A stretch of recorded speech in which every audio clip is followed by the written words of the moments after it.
Assalamualaikum warahmatullahi wabarakatuh.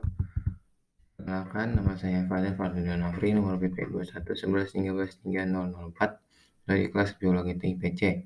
Pada kesempatan kali ini, saya akan membahas tentang plasmolisis, deplasmolisis, dan pergerakan sel. Plasmolisis adalah proses pengerutan atau kontraksi protoplasma sel tumbuhan akibat hilangnya air dari sel. Ini merupakan salah satu hasil osmosis dan sangat jarang terjadi di alam, tetapi terjadi pada beberapa kondisi ekstrim. Plasmolisis berlangsung dalam 3 tahap berbeda yang dikenal sebagai plasmolisis baru, jadi, plasmolisis nyata, dan plasmolisis akhir. Ketiga tahap ini menyebabkan penyusutan total tanaman karena kekurangan air atau kehilangan air dalam jumlah besar dari sel tanaman. Plasmolisis baru jadi adalah tahap awal plasmolisis karena pada tahap ini air mulai bergerak di luar sel tanaman. Pada fase ini, volume sel berkurang dan dinding sel menjadi dapat dideteksi.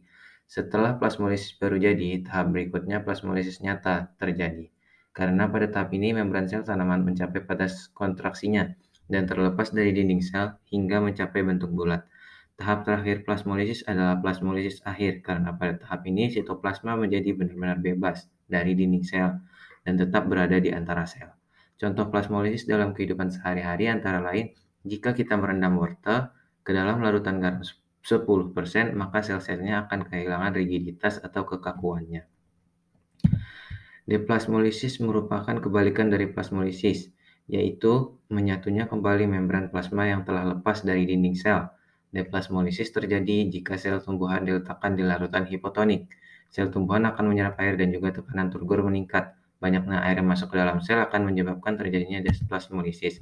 Membran plasma akan mengembang sehingga akan melekat kembali pada dinding sel. Contoh deplasmolisis dalam kehidupan sehari-hari antara lain penyerapan air dan mineral dalam tanah oleh akar tanaman.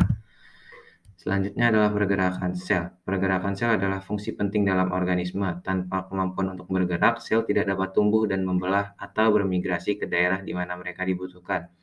The cytoskeleton adalah komponen dari sel yang membuat gerakan sel mungkin. Jaringan serat ini tersebar ke seluruh sitoplasma sel dan menahan organel pada tempatnya.